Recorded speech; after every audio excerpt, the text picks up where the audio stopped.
Hello student, कैसे हैं आप सब। एक बार पुनः आप सभी का आपके अपने चैनल शिव कोचिंग क्लासेस पर स्वागत है। और क्लास 10th मैथ्स एनसीईआरटी में प्रश्नावली 1.1 में क्वेश्चन नंबर 4 और 5 दो क्वेश्चन आज हम चर्चा करने वाले हैं। तो जैसा क्वेश्चन देके रखा है, यूक्लिड विभाजन प्रमेयिका का प्रयोग करके दर्शाइए कि किसी धनात्मक पूर्णांक का वर्ग किसी पूर्णांक यम के लिए 3m या 3m धन 1 के रूप में होता है। यहां पर समझने वाली बात है कि क्या लेना है, धनात्मक पूर्णांक का वर्ग। मतलब कोई धनात्मक पूर्णांक लेना है और इसके बाद उसको हम क्या करेंगे, वर्ग करेंगे और उसे हमको सिद्ध करना है कि 3m या 3m धन 1 के रूप में होता है। ठीक है, सबसे पहले मैं आपको बता दूं, यूक्लिड विभाजन प्रमेयिका यदि मैं मान के चलता a बराबर बी क्यू प्लस आर, तो यूक्लिड विभाजन प्रमेयिका में जो a क्या है, ये है भाज, b क्या है, भाजक, q क्या है, q है आपका भागफल और r क्या है, रिमाइंडर मतलब शेषफल। r की जगह 0 भी हो सकता है, 1 भी हो सकता है, 2 भी हो सकता है, 3 भी हो सकता है। ये कितना हो सकता है, b से छोटा होगा, क्योंकि आपको पता है जो r की वैल्यू होती है या तो 0 के बराबर, 0 से बड़ी और हमेशा b से छोटी होती है। इतना आपको हमेशा याद रखना है, क्योंकि जिस चीज से हम भाग देते हैं उससे हमेशा छोटा ही शेषफल प्राप्त होता है, अन्यथा उसके बराबर होगा तो पूरा का पूरा भाग चला जाएगा। तो इतना तो क्लियर हो गया है ना, कि आपका जो यूक्लिड विभाजन प्रमेयिका है उसका फार्मूला होता है a बराबर बी क्यू प्लस आर। अब यदि मैं कह दूं कि मान के चलूं कि b बराबर आपके पास कितना है, 3 है, कितना है, 3 है, तब ये किस फॉर्मेट में होगा, 3q प्लस आर की जगह यदि मैं 0 करता तो 0 होता, या मैं कह देता 3q प्लस 1 यदि r की जगह 1 होता है ना, या मैं कह देता 3q प्लस 2 है ना। तो यहां पर जो r का मान है 2 है। यहां पर हमें यह सीख मिला कि कभी जो आपका b का मान जैसे 3 है वह तो r का मान कभी भी 3 नहीं हो सकता, r का मान हमेशा 3 से छोटा होगा। तो इतना तो क्लियर हो चुका कि हम इस फॉर्मेट में ले सकते हैं 3q धन 1 3q धन 2 तक ही जाएगा, क्योंकि हम यहाँ b का मान कितना माने हैं, 3 माने हैं। तो हम क्वेश्चन से ही मानेंगे कि b का मान कितना मानेंगे, 3 मानकर चलेंगे। तो चलिए स्टार्ट करते हैं हल। ठीक है, जैसे इन क्वेश्चन पर थोड़ा लिखना भी होता है और महत्वपूर्ण क्वेश्चन है, इसलिए मैं आप लोगों को करा रहा हूं।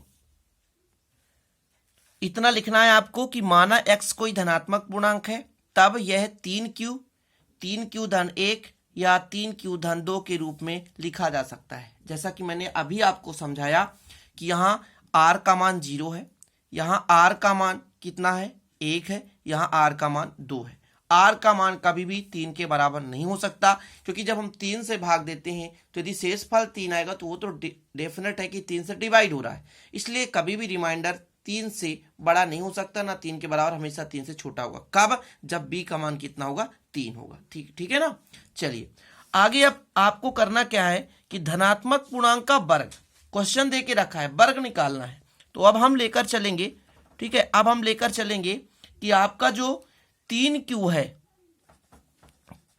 तो इसको अपन क्या करेंगे, वर्ग करेंगे। तो वर्ग करने पर कितना आएगा आप ही बताइए। तो 3 त्रिकाई 9 और q स्क्वायर, इसको हम किस रूप में लिख सकते हैं। तो यदि मैं कह दूं कि 3 है और 3q स्क्वायर है, तो ऐसा लिख सकता हूं ना, लिख सकता हूं। चलिए ठीक है, अब मैं इसको कह दूं कि 3 तो 3 है और इस पूरे को मैं मान लूं m।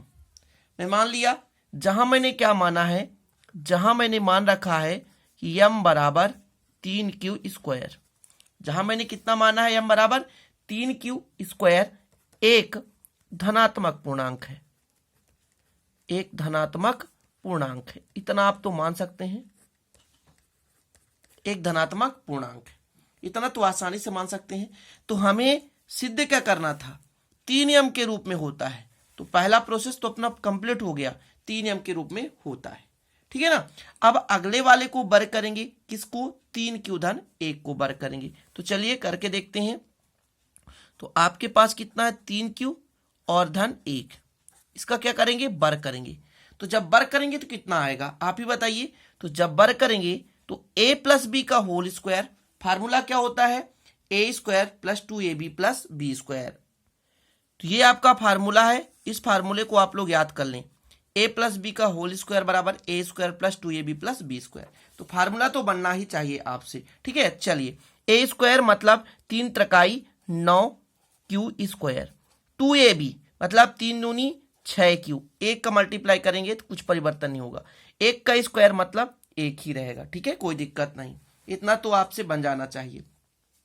अब करेंगे क्या कि इन दोनों में से 3 कॉमन लें, 3 तो कॉमन आ जाएगा, लेकिन q भी कॉमन आ रहा है तो q भी कॉमन ले लो। तो कितना बचेगा, यहां पर बचेगा 3q और यहां 3 दूनी 6, 2 बचेगा और एक एक कम 1 बचेगा। अब यहां पर देखना है कि हमें सिद्ध क्या करना था और हमारे पास क्या मिल चुका है।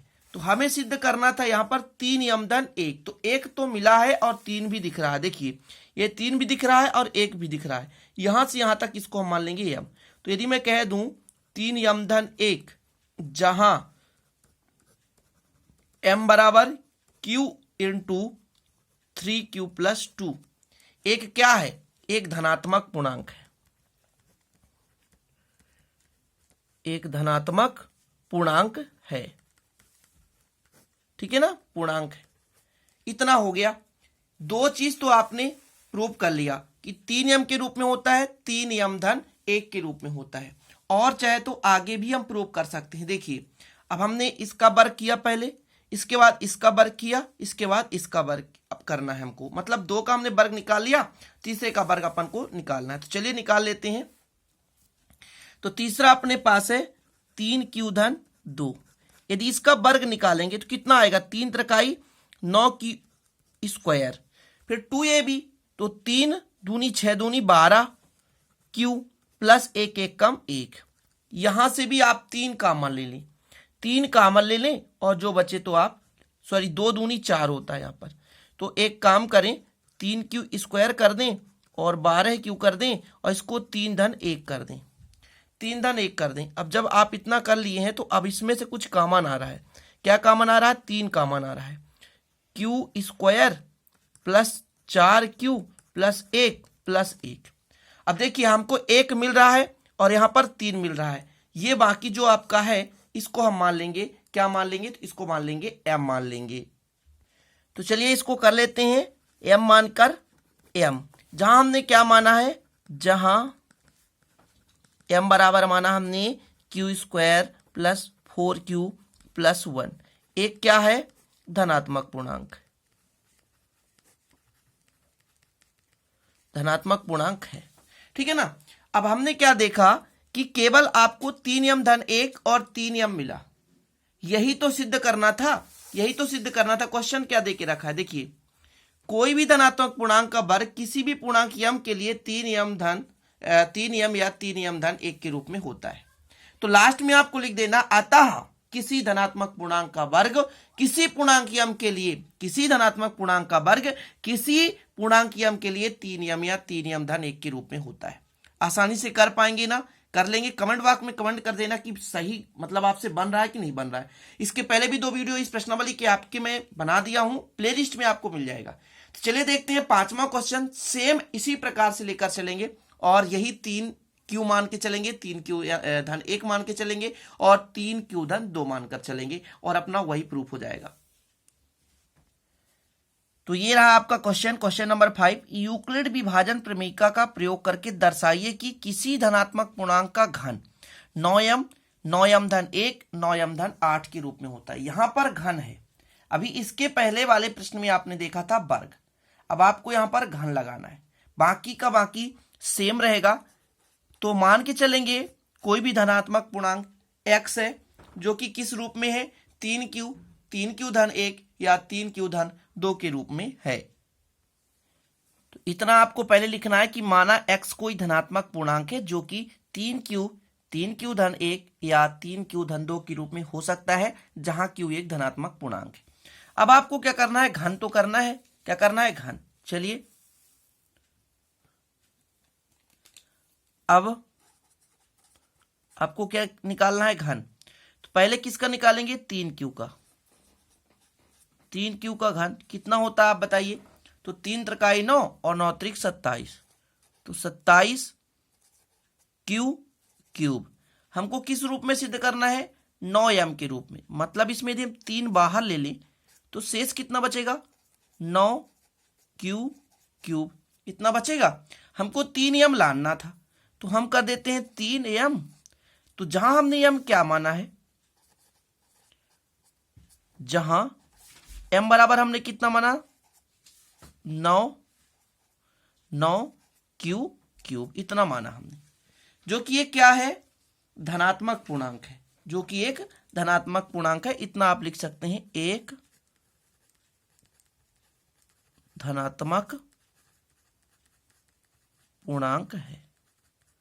ठीक है, एक धनात्मक पूर्णांक है। इतना क्लियर हो गया। चलिए दूसरा स्टेप लेना है। दूसरा स्टेप आपको क्या लेना है, 3q धन 1, इसका आपको निकालना है क्यूब। इसके लिए एक फार्मूला आपसे बनना चाहिए। मैं आप लोगों को बता देता हूं फार्मूला क्या है, a प्लस बी का cube, a cube plus 3a square B plus 3ab square plus B cube. ये फार्मूला आपसे आना चाहिए। इसी फार्मूले का अपन प्रयोग करने वाले हैं। ठीक है ना, a cube plus 3a square B plus 3ab square plus B cube, इतना आपसे बनना चाहिए। तो चलिए करते हैं, a क्यूब मतलब 3 त्रिकाई 9 त्रिक 27 cube cube, 3a square B, 3a square मतलब 3 त्रिकाई 9 त्रिक 27 क्यू स्क्वायर, फिर 3ab स्क्वायर मतलब 3 त्रिकाई 9q, ठीक है, प्लस 1। फार्मूले में हम वैल्यू रख दिए, कुछ भी नहीं किए। a का मान यहां 3q है और b का मान 1 है। अब इन सब में से आपको कुछ ना कुछ कॉमन लेना, 9q के रूप में बनाना। देखिए यहां पर 9 है, ठीक है, तो 9 के रूप में बनाना, तो इन सभी में से 9 कॉमन ले लें। और कुछ कॉमन आ रहा है, q कॉमन आ रहा है। यहां बचेगा कितना, q स्क्वायर बचेगा और 3 बचेगा, 9 त्रिक 27, ठीक है। और यहां पर कितना बचेगा, 3q बचेगा और यहां पर कितना बचेगा, 1 धन 1। अब पूरा इसको हम m मान के चलेंगे, ठीक है। तो हम लिख सकते हैं 9m धन 1, 9m धन 1, जहां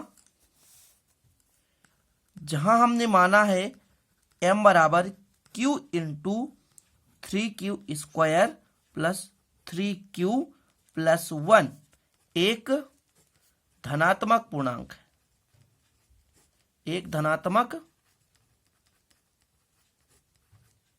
पूर्णांक है।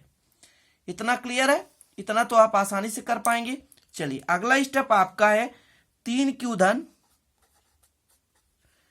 2, इसका हमको क्या निकालना है, क्यूब निकालना है।